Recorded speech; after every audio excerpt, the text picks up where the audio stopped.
Good morning and welcome back to the kingdom. It's your host, Karen Lovejoy. Welcome to the kingdom. Welcome. We're on a pretty consistent streak, so I'm feeling good.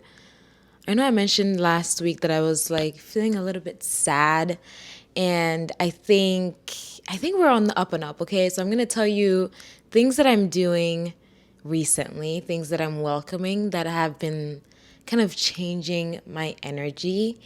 I got some really nice comments. Some people feel the same way about this summer, just something in the air.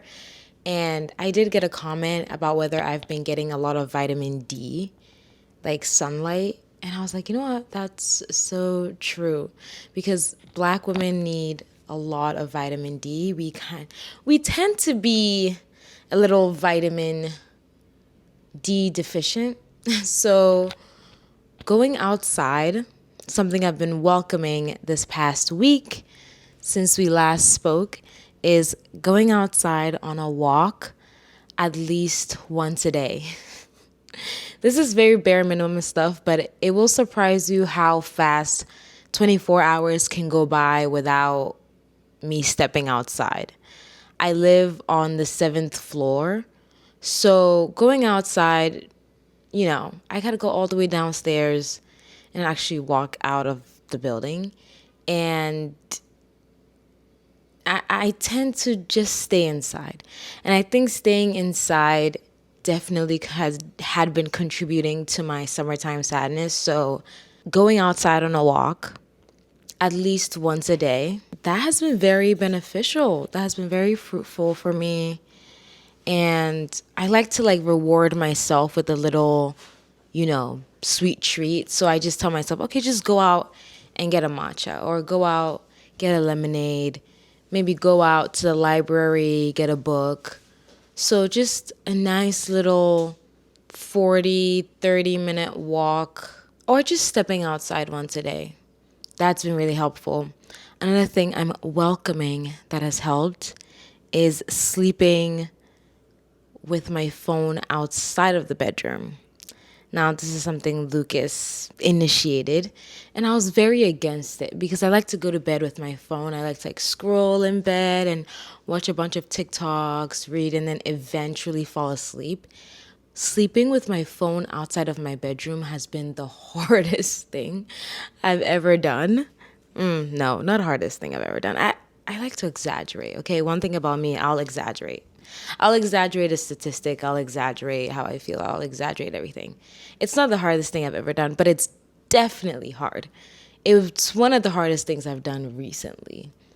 But I put my phone on the dining table when it's time to go to bed. And I mope and I wail and I cry on the way to the bed.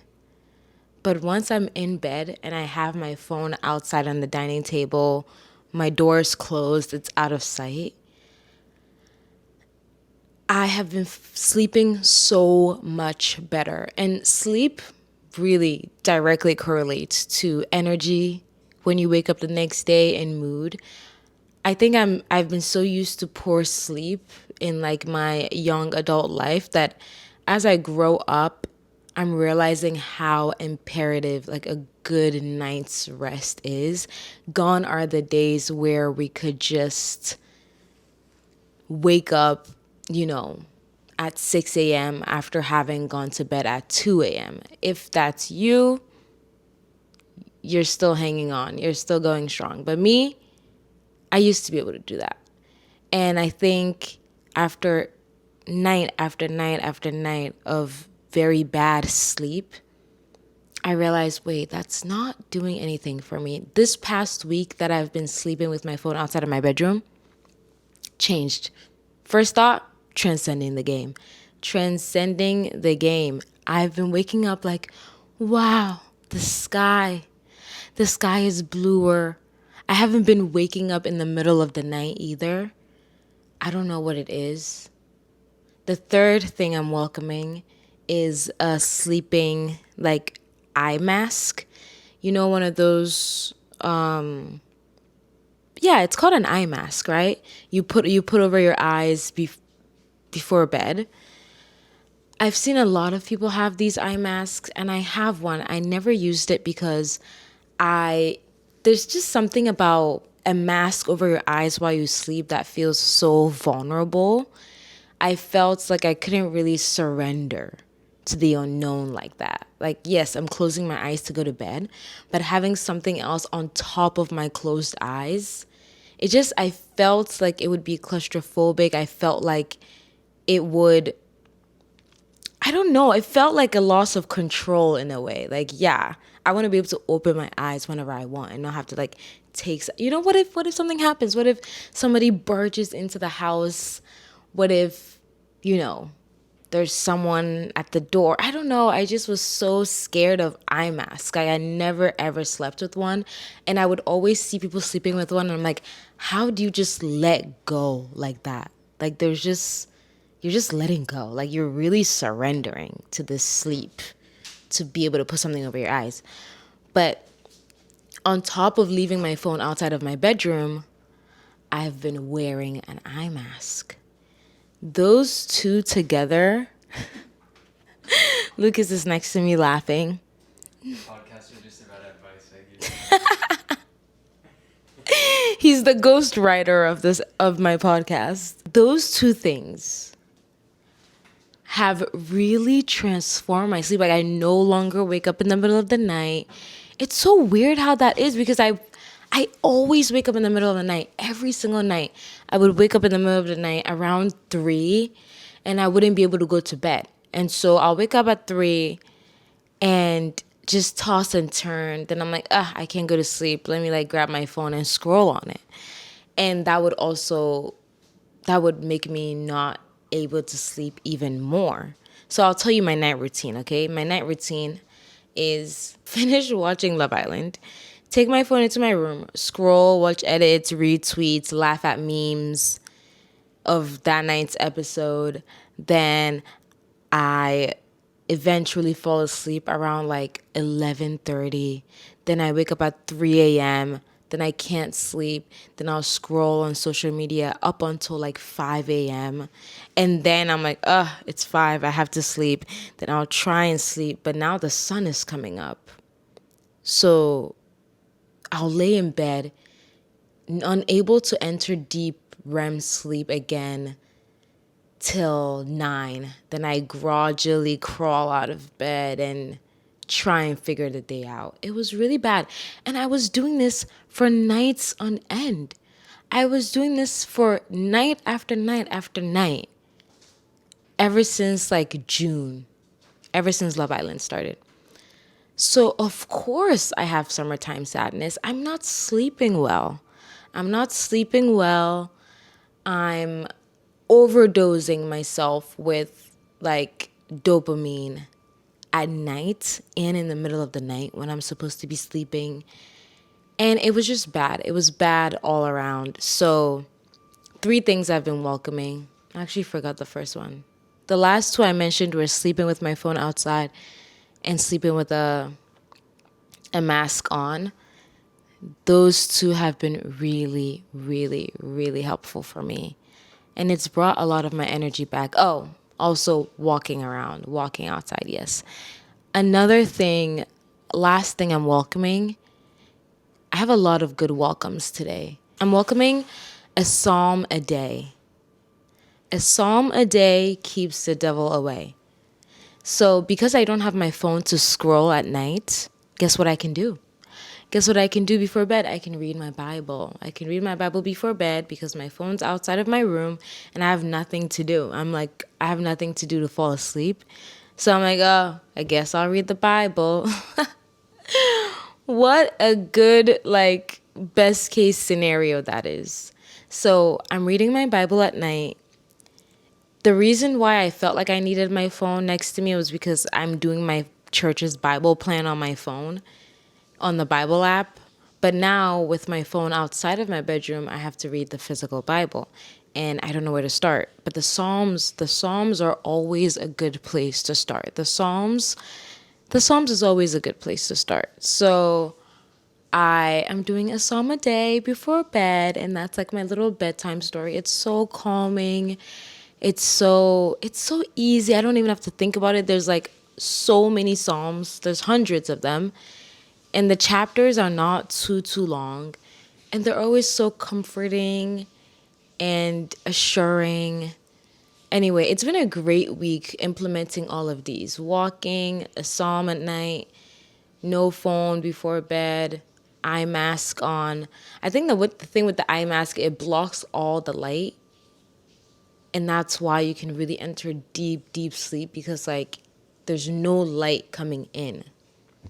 And I haven't been, like, I thought I would feel this like claustrophobia or like loss of control around my surroundings, but I think it's easier because I have a man next to me. So I'm like, if anything happens, he can take care of it. And yeah, it's been really great. It's been really great. What am I exiling? What am I exiling? Well, Love Island is over. Love Island is over, and is that one of the reasons why I'm having a good week? I'm having a good night's sleep. I have my energy back. I feel alive again. Yes. Yes, it is. It is. And we knew this would happen, didn't we? I predicted this. I said, as soon as I start watching Love Island, I lose all like inhibitions, boundaries. I become susceptible to the Love Island vacuum. And I don't know what's going on around me anymore. So now that it's over, I'm back to real life, and I'm feeling good again. I'm feeling good. I was a little sad last week, but I'm feeling good this week. So Love Island's over. Bryce and Trinity won. I mean, who else? I would have rioted if anybody else won. I'm not even saying that like lightly. I really would have rioted. I would have gone outside and burned things. Maybe a piece of paper, but I would have burned something because they deserve the win. They deserve the win. So I'm glad that they won. And my prediction of the order that they would win was correct. They came in first, Carl and Anaya second, Melanie Sincere third, Kata Zach fourth. I think that was what was going to happen. There were no surprises. So I'm happy with that. I'm happy with the outcome.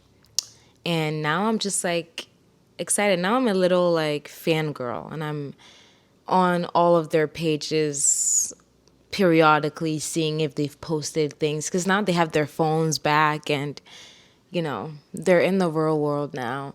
I heard that Bryce is in Silver Lake and Trinity is gonna move there as well. So all of a sudden I want to move back to LA. I want to run into them. I want to party with them. I want to be friends with them. Lucas lives like right next to Silver Lake. Silver Lake, he doesn't live there.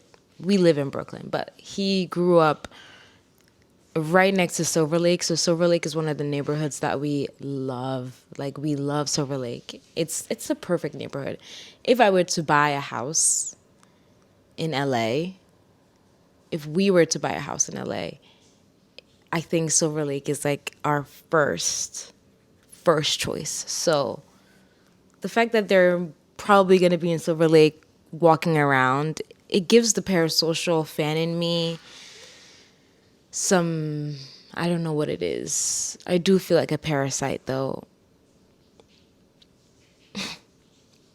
Speaking of parasites, apparently there's like a parasite going around that is giving people like explosive diarrhea, and they're losing 30 pounds like in a week. That's so scary. That's so scary. Okay, Love Island is exiled. What else is exiled? I'm exiling forcing myself to finish books that I don't like, especially because now that I have my library card, when I borrow a book, they give me a time frame, right? If I don't finish the book in that time frame, I think just returning it is the best choice. I kept renewing my time frame, like an extra 2 weeks, an extra 2 weeks, an extra 2 weeks on this one particular book. And I was like, Karen, there's a reason you're not finishing this book. And it's because you don't like it. If you don't like it, it's okay. Sometimes we forget that we're in charge of our own lives and we have free will. And I don't need to force myself to do anything I don't want. So, unless it's good for me, like sleeping with my phone outside of my bedroom, that's good. I didn't want to do it, but that's a good thing. So, like, yeah. But if it's something as simple as finishing a book, why am I going to force myself to finish a book that I don't want to read? So, I returned 2 books last week and I hadn't finished them. One of them was Pachinko, and then the second one was The Tiny Things Are Heavier. I just was bored. No, I wasn't bored with Pachinko. Pachinko was interesting. It just was so long that I was like, there's no way I'm finishing this in 2 weeks. And then I couldn't renew it because there were people on the wait list. So I just returned it. Like, it's okay to DNF. It's okay to did not finish. I did not finish this book and I didn't want to. So that's okay. What else am I exiling? I feel like I'm exiling some pretty... I think the last thing I'm exiling right now in this moment of life is like needing everything to make sense to me. You know? A lot of things don't. A lot of things don't make sense. And that's okay. It's okay. It doesn't need to make sense. It doesn't need to make sense to me. It doesn't need to make sense to anybody. If it's something that you're doing, people don't get it, it doesn't need to make sense to them. If someone else is doing something, it doesn't need to make sense to you. Normalizing not understanding everything. And we're really welcoming the peace that surpasses understanding. I read a comment, they were like, I wish you the peace that surpasses understanding for your wedding planning. And I was like, thank you. Like, that's so kind because you're so right. Like, I don't need to understand everything. And I actually would rather choose peace than having everything make sense. Because if you really sit and rack your brain and try to make things make sense, guys, they're not going to. Things are not going to make sense. And you're going to drive yourself crazy trying to make sense of things. So it's okay to be like, I don't understand this. And that's fine. That's fine. Knowledge, what does the Bible say about like people who have too much knowledge suffer? I don't know if the Bible says that. Like, Oh yeah, if you eat from this tree, you'll be like God. You'll know everything, and you don't need to know everything. Only God knows everything, and we don't need to know everything or understand everything. So, I'm really letting go of like my need to know. Siri played "The Need to Know" by Wale. I'm not trying to pressure you, just get something about you. Okay. But yeah, I don't need to know everything. So it is what it is. And that's okay. This episode is about style.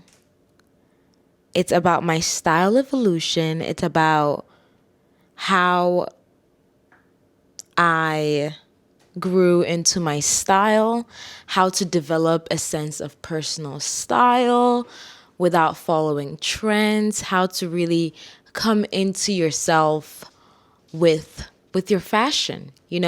I got a few people recommending or requesting I talk about my style evolution and yeah, basically finding your fashion sense in your 20s. And this is one of my favorite topics. You guys know I love fashion, and I think over the course of the past few years I've really started to become really selective about the things that I purchase and the clothes that adorn my body. I'm not really buying things recklessly and yeah, spending my money wisely and also honing in on what makes me feel good.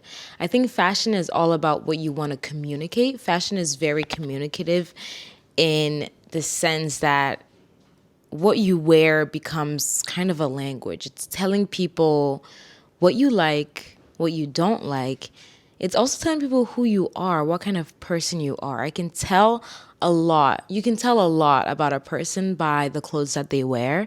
And so the clothes that you wear should make a statement. It should make a clear, concise statement about who you are.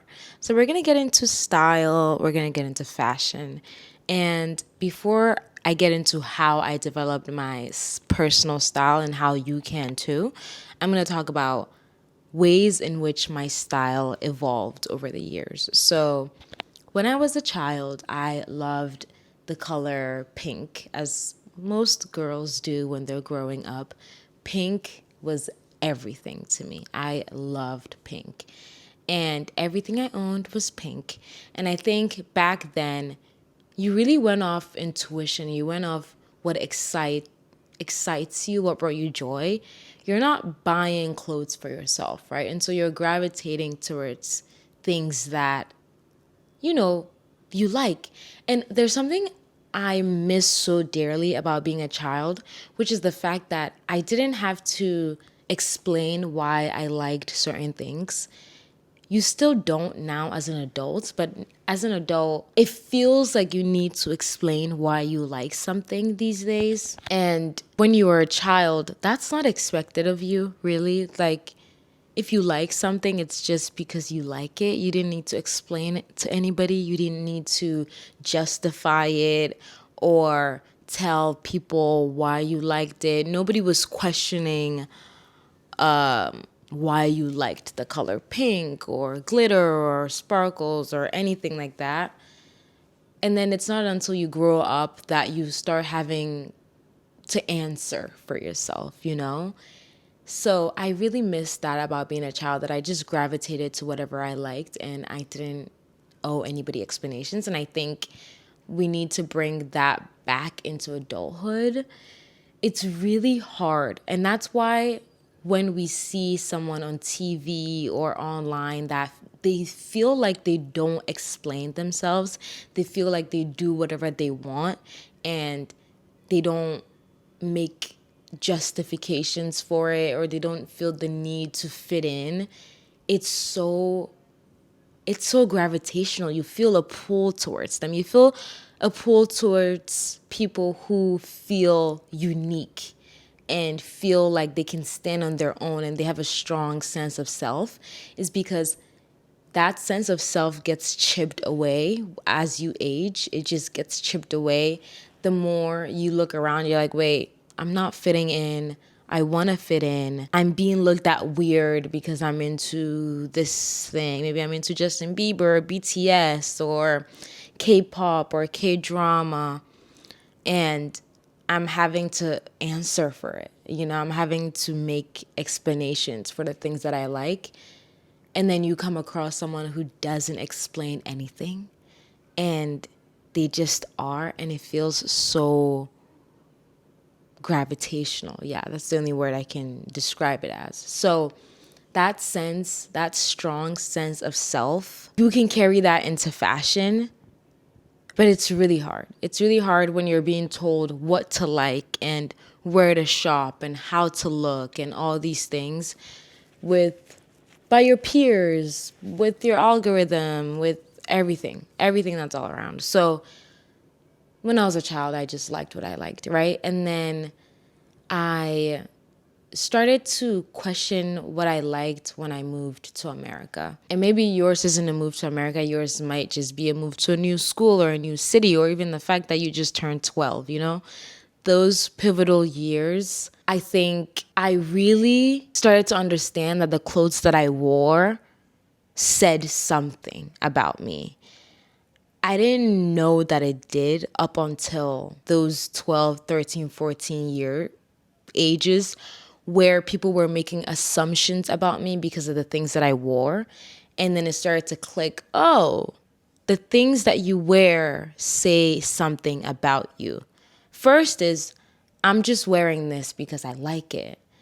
Then you get responses as you age, as you hit puberty and, you know, you're in that like adolescent, young, preteen years where it goes from I'm wearing this because I like it to, oh, what I like and what I'm wearing is sending a message across. Now, do I like the message that's being sent across?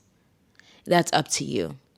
So, when I moved here, my sense of style was all over the place. But in me, I had a very innate desire, one, to stand out, and two, to just look my very best. Like, I really cared from a young age about clothes a lot. I could tell that I cared about clothes. I could tell that clothes made me happy. I could tell that, like, this skirt, when I wore it, I felt good. This shirt, when I wore it, I felt good. I could tell that clothes impacted my mood. It impacted the way that I walked into a room. It impacted my energy, everything. And then it started to impact reception. So moving to America, I didn't know how American girls dressed, right?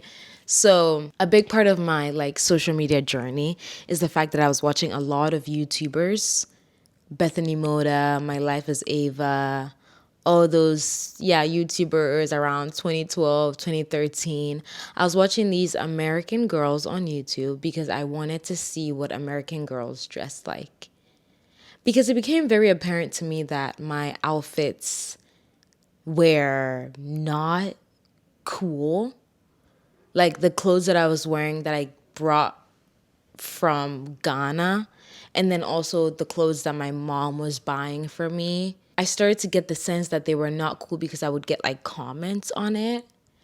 And people would be like, oh, where'd you get that? Why are you wearing that? I started to get like a reception that I didn't really like. And it started to impact the way that I saw myself. And so I was like, okay, quick, what do I do? And I was a very, screen time internet child. So immediately I was on YouTube and I came across these girls who would do back to school outfits and back to school shopping haul and all these things. And I was like, okay, so this is where American girls are shopping. They're shopping at Abercrombie, they're shopping at Hollister, they're shopping at American Eagle, they're shopping at PacSun. They're wearing leggings, they're wearing cropped hoodies, they're wearing t-shirts, like graphic tees with dream catchers on it. They're wearing zebra prints, they're wearing teal, they're wearing pink. And so very easily influenced. I was very easily influenced because yes, I loved to stand out, but standing out as an African who just came to America was not the same as standing out back home. Standing out back home meant that I got praise and compliments and I shined. Standing out here in America meant something very bad. It meant I was getting a lot of comments about the fact that I was the African kid, and I was getting really, really nasty comments, really unwarranted questions, bizarre, gross remarks. It was nasty. Like, American kids were mean. They were mean to me, especially coming from Africa. I don't know. And it was also pre social media. So Facebook was around, but it was pre social media in the way that, like, they didn't really understand Africa, and the concept of Africa was foreign, but also bad. Like, there was a very bad connotation. And so, me standing out as the African kid, I didn't want to do that. I wanted to blend in as best as I could. I wanted to assimilate. I wanted to just disappear. A lot of the times in school, I just wanted to disappear. I didn't want people to ask me about my weight and how skinny I was, and if that was because I didn't eat in Africa. And I didn't want people to ask about my accent and where I was from and my shoes and my hair. I just wanted to disappear because the comments, the questions, it was all very nasty. So watching these white YouTubers, American YouTubers talk about the clothes that they are wearing and what they're wearing, it was acute because, mind you, I don't have friends. Like, I was very alone. So not only did I stand out because I didn't dress like everybody, nobody was telling me what to dress like. Nobody was telling me, like, oh, hey, this is where we're shopping, or this is where I got my clothes from. So I didn't have much to work with except for the internet. This is why the internet has been such an integral part of my life, and it's no wonder that I'm doing what I'm doing now, is talking to people on the internet, because people on the internet like roped me in, and I felt like I belonged somewhere. On the internet I had no identity. There was a username and there was a profile picture. It would probably be like a profile picture of Ariana Grande as Kat Valentine. Like, she was my profile picture all the time. And I could hide my name. So I could present as whatever I wanted on the internet, and that was really, really helpful to me. So I would present however I wanted on the internet. I would make friends with strangers, and most importantly, I had people on the internet telling me this is where I got my clothes from. And so then I started shopping there. And when I was shopping there, I was just going based off of what these girls on YouTube were wearing. And all of a sudden I was cool. All of a sudden the clothes that I wore was cool. All of a sudden, I think maybe from like I think things started changing around 8th grade. 6th and 7th grade was when I really suffered a lot. But around 8th grade was after 2 years of being in America and 2 years of slow internet indoctrination. I started to know what was cool. I started to know the cool bands. Here's the Veil, Black Veil Brides, like emo bands, the 1975, the Neighborhood. And I started to know, about Hollister and Victoria's Secret Pink. And I was also a very Tumblr, like, I was a Tumblr girl. I had many, many Tumblr accounts, many Tumblr fandoms. I spent so much time, like, customizing my Tumblr page, putting a Spotify little link in there so that when you came on my Tumblr, music played. If you move the mouse, like, sprinkle glitter will fall out of the mouse. I would go into the HTML code and I would code and embed all these things. The internet was my life. So I started to be cool. Around 8th grade, people started to be like, wait, this girl knows things that we don't.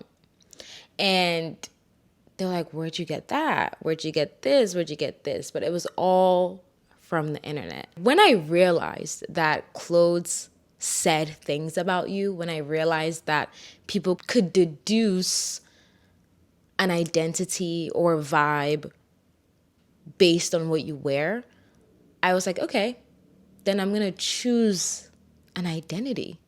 So I chose an identity that was like the cool girl. Like, I wanted to be the cool girl. So you know what I would do? I would go on Pinterest, and back then Pinterest was Pinterest and We Hearted. And every single day, I don't even know why I did this or how I thought this was like the way to live life. I'm not joking. Every single day, I would check the weather. It would say maybe 53 degrees Fahrenheit. I would go on Pinterest and I would say, outfits for 53-degree Fahrenheit. I don't know why I was doing this, or I don't know. But it would generate a bunch of outfits, and I would pick an outfit and I'll look through my closet and I'll find things that, like, kind of, had the same vibe. Maybe it was a V-neck top with like a pleated skirt. I would find something like that in my closet and I would put it together. Then I'd show up to school. I did this for every single day, you guys, every single day. And I would even go the extra mile and say 8th grade outfits for 53-degree weather, or 7th grade outfits for 67-degree weather. If you want to know the kind of person I am or the kind of person I was back then, this is what I was doing every morning. And I would have a pile of clothes and I'm just flipping through. And I'm looking at, I have my big iPad and I'm looking and I'm picking the outfits and I'm like picking one outfit and I'm like picking what I have in my closet to match that every single day. 86 degree, 76 degrees. And then after a while, I stopped doing that and I started picking outfits from characters on TV shows. So if I wanted, like I used to be obsessed with Pretty Little Thing. Not Pretty Little Thing, oh my gosh. Pretty Little Liars, PLL. And I was obsessed with Spencer on PLL because Spencer was like the nerdy, smart one of the group. And I don't know when I decided that I wanted to rebrand as like nerdy chic, but I would go on Pinterest and I would say, Spencer Pretty Little Liars outfits. And it would pull up a bunch of outfits that she wore. And I would take one and I would see, okay, what in my closet do I have that matches that? Okay, I do have a long sleeve shirt like this, but she's wearing gray, but I have it in green. So I'll pull the green one. Okay, I have a belt that's kind of like this, but it's in a different color. Okay, then I'm going to do that. So doing that, I learned how to become resourceful with the clothes that I had. So I learned how to substitute things. Yeah. Even if it's like I don't have the exact same thing on this Pinterest image, if I had something similar, I would put that together. And doing that for a year, honestly, yeah, it made me very resourceful. It made me understand my wardrobe. It made me understand what outfit formulas were because I started to understand that, okay, the skirts always go with this kind of shirt. The belts always go with this kind of jeans. These shoes always go with like this kind of outfit. So I started to understand fashion that way because I was going based off of inspo. It was a lot of inspiration, a lot of inspiration. So that's what I did all middle school. And then high school, by high school, I think I had developed a kind of knack for, I don't know if that's the word. I had developed a knack for, I feel like I'm saying this wrong. But I developed, something for putting outfits together because I was going off of inspo so much all of middle school that when high school came, I said, okay, I think I know how to put together a few outfits. I think I can see a closet and see what would go well with whatever because I had spent so much time, taking inspiration from actresses, Disney stars. I also, because of this, I was dressing very Disney-like. I was dressing very YouTube-like and Disney-like in a way that people in real life weren't doing that. So I remember one time I decorated my locker exactly the way Bethany Mota decorated her locker. And people were not even decorating their lockers like that. Like she had like a locker she had like a locker chandelier, locker shelves, locker like sticky pads, and I didn't understand that these were people that don't even go to middle school. Like these were grown adults who would rent out or go into school for YouTube shoot and cosplay as school children, and no school child was actually doing this. So if you open my locker, it looked like straight out of a movie because I was doing exactly what these YouTubers were doing, but these YouTubers were like 20-something-year-olds that just needed that YouTube check. So nobody was doing it in real life. That was the same thing for my outfits too. At one point, like some guy like walked by my locker and they were like, oh yeah, she's a locker freak. Someone said that about me. She's a locker freak. because I decked out my locker. And nobody did that in real life, So same for the outfits, like what these YouTubers were wearing to school, these back to school outfits. Nobody was actually dressing like that. People were just putting on, especially in Massachusetts, people were just putting on hoodies and leggings and going about their merry way, you know? So I liked it though. Like I said, I did like to stand out. And when standing out meant that my outfit was better than other people and I was no longer like looking like this loser from Africa. I never felt like a loser from Africa, but people made me feel like that. And when the perception changed because I was copying people from the internet and I started to be seen as this like cool girl, I got one or two compliments on my outfit, I ran with it. And normally though it would be the teachers complimenting my outfit. And I should have clocked it, but I didn't. I was like, yeah, my outfits are sick. And it's only like grown adults that are complimenting it because it was grown adults that I was copying my outfits from. And I just kept going with it. So I forgot what I was saying, but yeah, in high school I just was like, okay, I think I can put two and two together now. So I started to just gravitate towards things that I got a lot of compliments on, things that I saw on other people that I liked. It was very much the same kind of like outfit vibe, jean jacket vest and like studded jean jacket vest. And it was the era where everybody was dressing the same. So everybody had that long striped t-shirt dress with the combat boots, that green Parker jacket. Every girl and her mom had that green Parker jacket, the Ugg boots, the owl necklace, or I don't even know. Yeah, it was a lot. It was a lot. But it was a fun time. I was still using Pinterest a lot. And then I don't know what changed. I think after I started maybe freshman year of high school, my boobs grew a lot, right? I went from having no boobs to basically triple D's in like the span of a year. And it was funny because one of my friends, Iman, she actually, I remember sitting at the dining table with her, dining table, cafeteria school table in middle school. And everyone's talking about their bras. And she and I, like, basically laughing at the fact that I was wearing a training bra. And then all of a sudden, they see me after one summer and I have bigger boobs than everybody that was at the cafeteria table. Who's wearing a training bra now? So my boobs grew out of nowhere, but my butt didn't. And so I started dressing in a way where I wanted to hide my flat ass. Sorry, to swear. But I wanted to hide my flat butt and accentuate my boobs. So I started wearing a lot of crop tops and like things with cleavage, but then wearing a lot of baggy pants. So I started wearing a lot of baggy pants.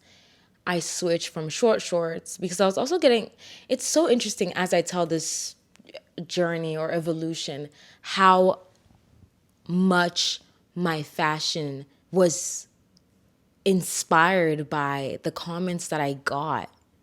Like a lot of the way that I dressed, like I said, when I was younger, it just was like, what I liked. And then all growing up, it became what people said about me. So first it was like, oh, haha, like, why are you wearing that? That's ugly, you African freak. Then it became like, you have chicken legs and you have no butt and you look like the letter P, is what some guy told me.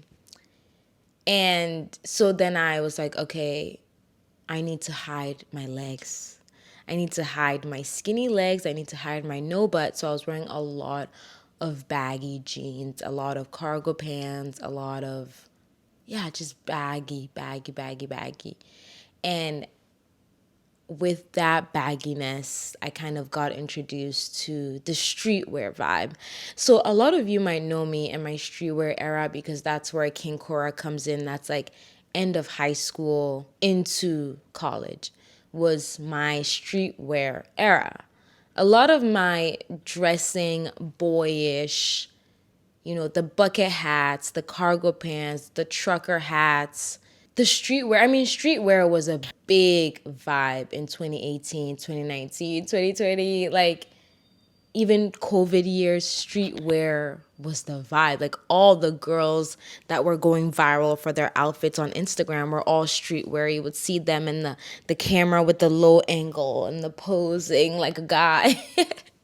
That's what all the girls were doing. That's what all the cool girls were doing. And I'm a cool girl, right? So I started wearing a lot of streetwear, a lot of baggy jeans. You would never, ever catch me in a skirt, in a dress, nothing. All of college, big sneakers, Air Maxes, Jordan 1s. I had like 4 Jordan 1s in like different colors.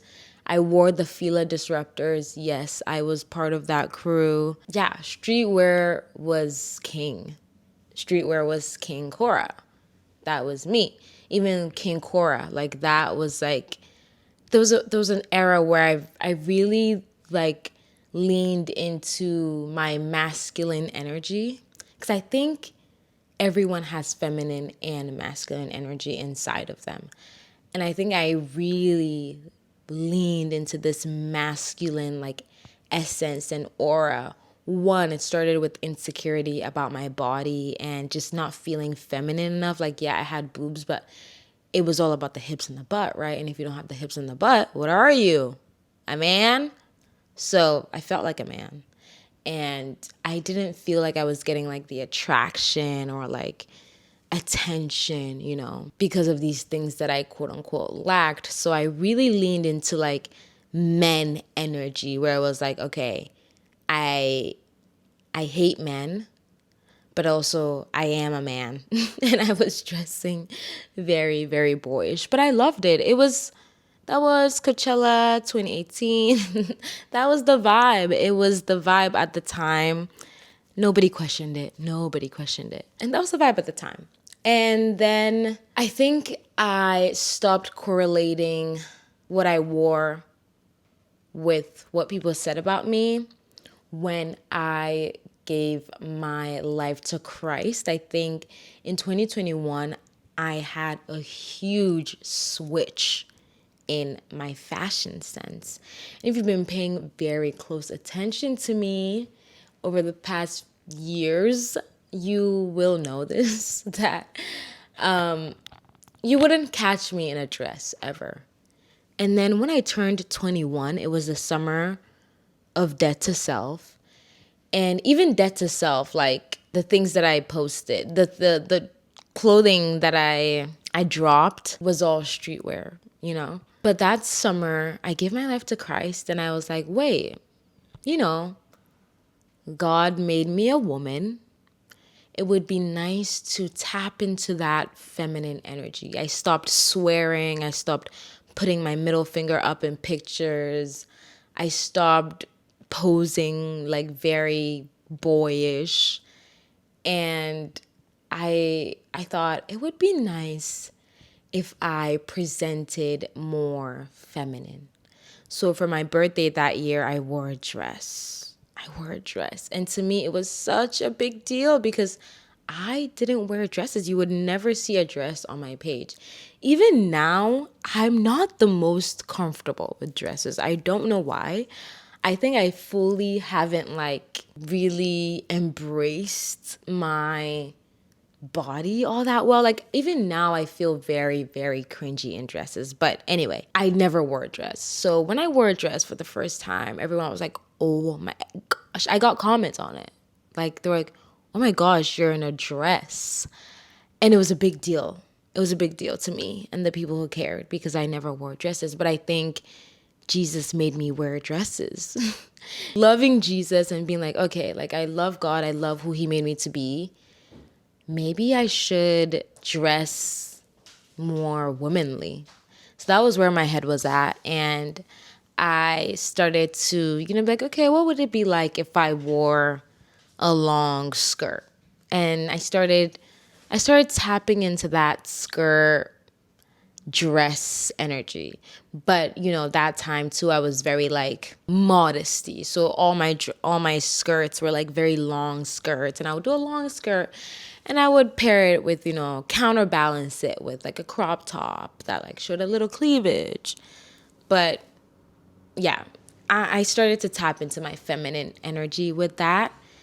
And then slowly that feminine energy has evolved over time from 2021 to now. I think, especially moving to New York, I think your fashion is very, very influenced by your surroundings as well. So I was seeing the New York it girls, and they're wearing their tabbies, they're wearing their issey miyakes, they're wearing cool things. I started to get interested in fashion because my first job moving to New York City was working at an indie fashion PR agency. And so I dove headfirst into the fashion world. And I was listening to fashion podcasts like The Cutting Room Floor. I was listening to Education on YouTube. I was listening to Vogue podcast, Who What Wears podcast. I was consuming a lot of fashion things because as a fashion publicist at 22, I was pitching to fashion writers, meaning I had to read what these fashion writers were writing about. I had to follow them on Instagram, getting their good graces so that they could write about my fashion clients. So I was very involved in that fashion world. I'm going to these like events and I'm having to know the names of these fashion writers and fashion publishers and editors in chiefs and the people who ran magazines. So I was consumed by the fashion world when I moved to New York City. And that was for the better. That was for the better because I think it 100% has influenced my fashion today, where I'm like, okay, I know the name of the brands. I know them. I know the brands. I know the silhouettes. I know the styles. I know the editors. I'm reading the articles.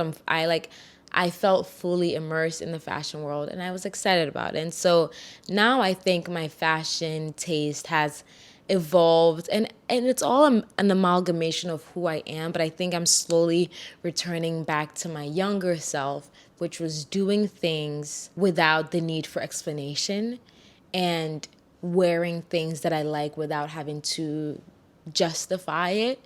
If I like it, I wear it. And yeah, I think I've had a few people comment on like my fashion evolution, and it's so nice to hear those comments because it is something that's deliberate and intentional. And I'm going to tell you, I know I've spoken so long, but I'm going to tell you now how to develop it and what I do now to continuously craft the way that I look, the way that I present myself, and what I want to communicate. So I think right now, what I want to communicate with my style is one, a West African girl at heart, a Ghanaian girl at heart, but one that is deeply, deeply interested in fashion. I love color. I like patterns. I like print. I like texture. So, and this is all deliberate. You can also craft the way that you look intentionally. It's not something that's like happenstance. People are going to tell you, "Oh, I just like dress the way that I do," but it is intentional. So what I do is if I like someone and I like the way they dress, I follow them. I see where they shop, I follow where they shop. I use Instagram a lot as a shopping tool. And so I'm always clicking on brands. I'm always checking to see what brands are tagged, following those brands. Those brands are posting the girls that are wearing their outfits. I'm following those girls. I just need my feed to always be a source of inspiration.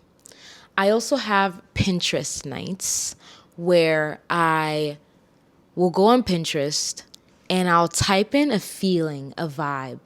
Like the way when I was young, I would do 8th grade outfits for 70-degree weather. Now it's, what do? I do like, I'm not sure. I'll do, okay, now this is what I do. I'll do like 2000s Chanel runway. And I just look at the pictures and I will spend I spend like hours on Pinterest, guys. So if you want to develop your fashion sense, like the same way Pinterest came through when I was 12, 13, 14, is the same way Pinterest is coming through for me now. I spend a lot of time on Pinterest. I have a night where I'll just pour myself a glass of lemonade, I'll put on some music, and I will scroll Pinterest.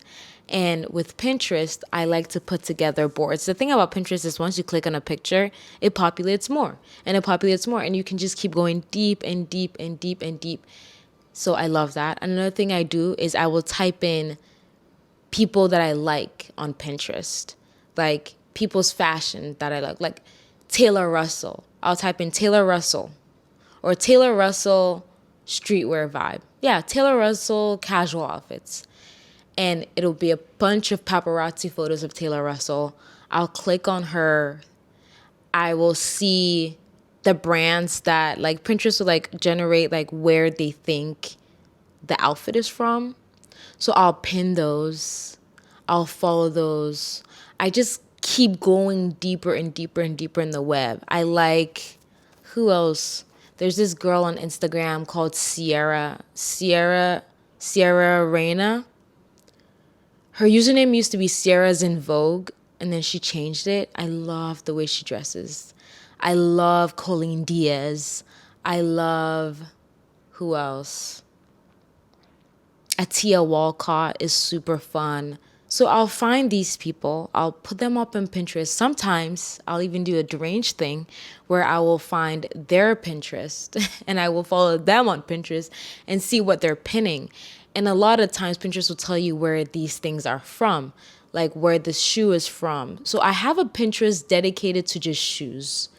Then I have one dedicated to like gowns and dresses that like I want. Then I have a wish list, items that I want. And so I'll send this wish list to Lucas. I said, Lucas, whenever you want to get me a gift, go through this Pinterest board. These are all the things that I like. And when I'm shopping, I'll pull up my Pinterest wish list and I'll like, okay, I'm scrolling.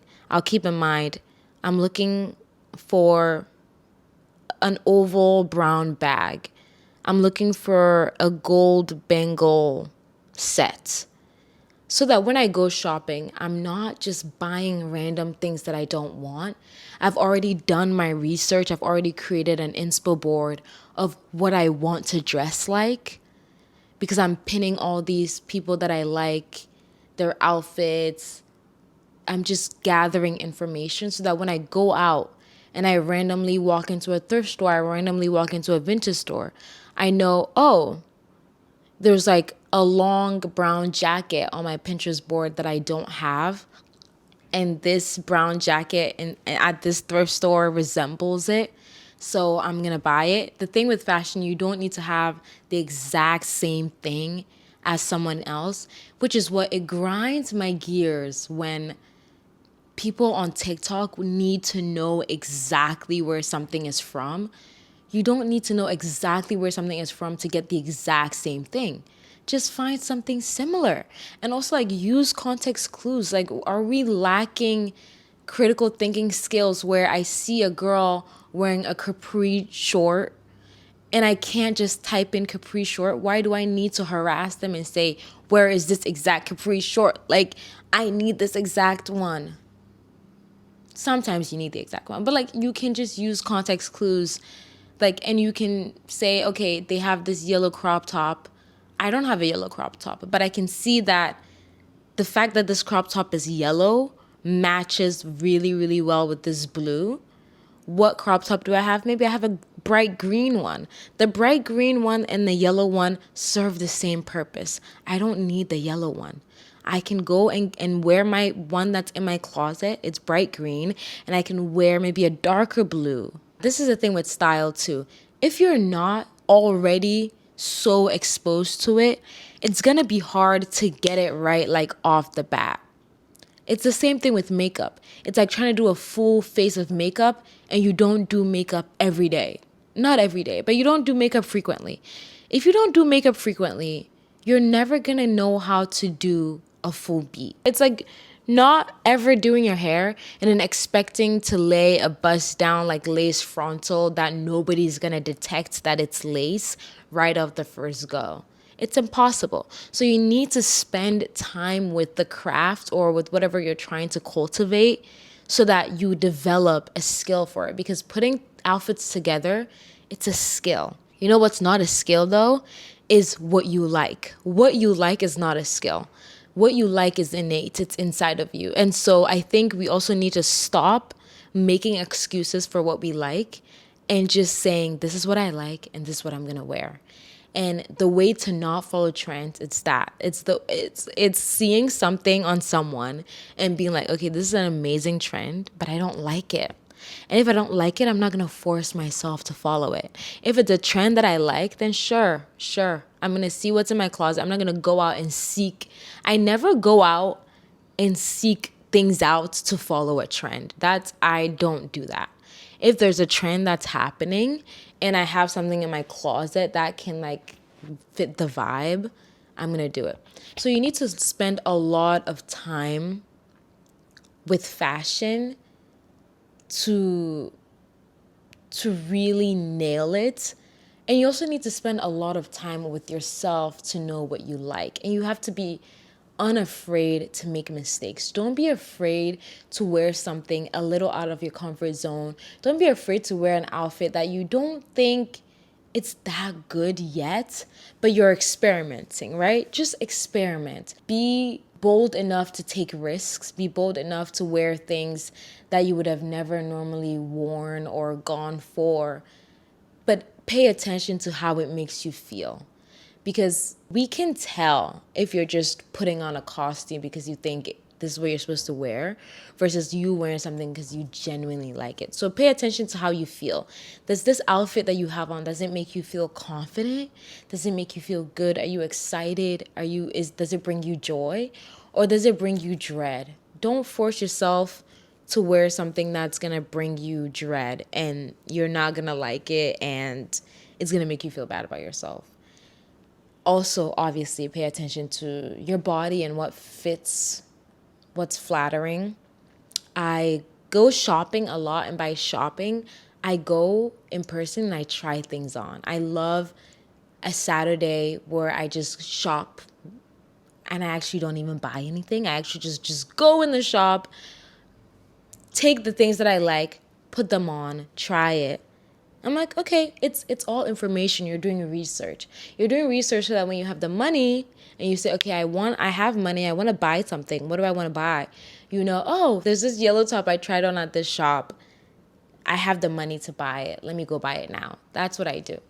I just go shopping, quote unquote, which is just trying things on or walking around window shopping, taking photos. I have a photo album in my photo gallery of things that I want, right? Things that I've seen out and about that I like.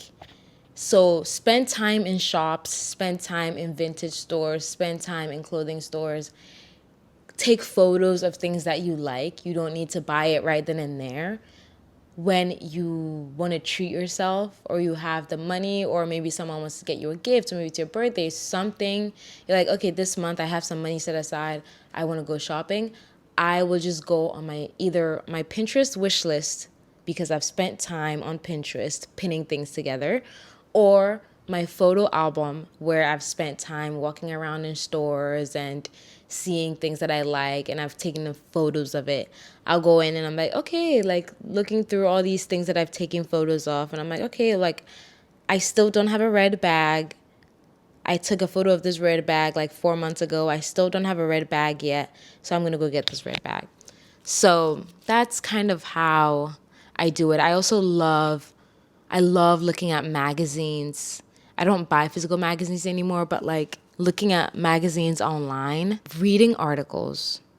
I love fashion trade publications because it introduces me to brands that I would have never come across. Like I found out about The Row, Mary Kay and Ashley's fashion brand. I found out about them through like a Substack, you know? So I love Substack fashion Substacks. I'm trying to think of some off the top of my head. But if you go on Substack and you like go on the fashion section, it'll come up with like the top fashion ones. I love watching films, TV shows and films, like Sex in the City. I love the outfits in Sex in the City. West African, like French films, like Senegalese directors, like Ousmane Sembene and Jibril Diop Mambeti. I think that's his name. I love I love watching Francophone West African films, French movies in general, but West African French films. The fashion is really good. And when I watch these movies too, I'm not only paying attention to what they're wearing, but I'm paying attention to the colors of scenes. Like if there's a blue room and there's a red chair and it strikes me, I'm like, ooh, a blue and a red outfit would look really good together. If the scene has like brown sand and the pale blue sky, I'm like, ooh, a light blue and a brown would look really nice. So I'm also paying attention to colors that strike me, that make me feel intrigued. So films, magazines, fashion publications like Who What Wear, Harper's Bazaar, Vogue, of course, Elle. I don't even know why I said Who What Wear in the beginning because I actually don't love Who What Wear at all. Office Magazine, Marie Claire. Not saying that I have an affinity to any of these, but these are just publications off the top of my head. Reading these publications, getting familiar with like brands and designers and fashion editors. Fashion editors have the best style. I love following fashion editors on Instagram. Courtney Bonilla, just when I need them, they escape my mind. But yeah, read these articles, look at who's writing these articles. I follow them on Instagram if they have a great fashion sense, and right now we have a For You page. We have these feeds and you're being served a lot of people. You may or may not like their fashion. Follow them, follow the brands that they like, follow their friends. Fill your feed with interesting people who dress the way that you want to dress and who are communicating with their outfit what you want to communicate with their outfit. Spend time with them instead of like whatever. And reading is also really good, just mentally stimulating. Not that I get any outfit inspo from it, but I think once I really started to not question the things that I like, I started to just read the books that I like, listen to the music that I like, follow the people that I like, follow the brands that I like. I started to be more happy with myself because I started to make no excuses for me and my passion and my interests and the things that I liked. And that bleeds into my fashion too, because my fashion is very influenced. It's influenced by music. It's influenced by the TV shows, the films, the books that I'm reading. Like all of these things are saying something about me, right? Whatever it is, I don't know. But it's saying something, and I'm not trying to make excuses for it. I'm not trying to explain myself away. I'm not trying to justify anything. I'm just noticing what I like and gravitating towards it and spending time with it. And when it comes to decision making time, like buying an outfit or putting together an outfit, I'm also not making any excuses for that. I'm not justifying it. I know what I want because I've spent time with it and I've accepted it and it makes me feel good.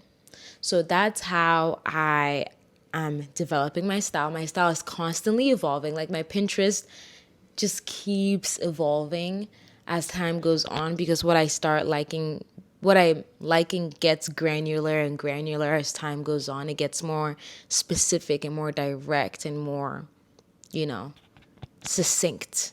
So, yeah, Pinterest, books, films, movies, articles, fashion websites, influencers. I've given you a bunch.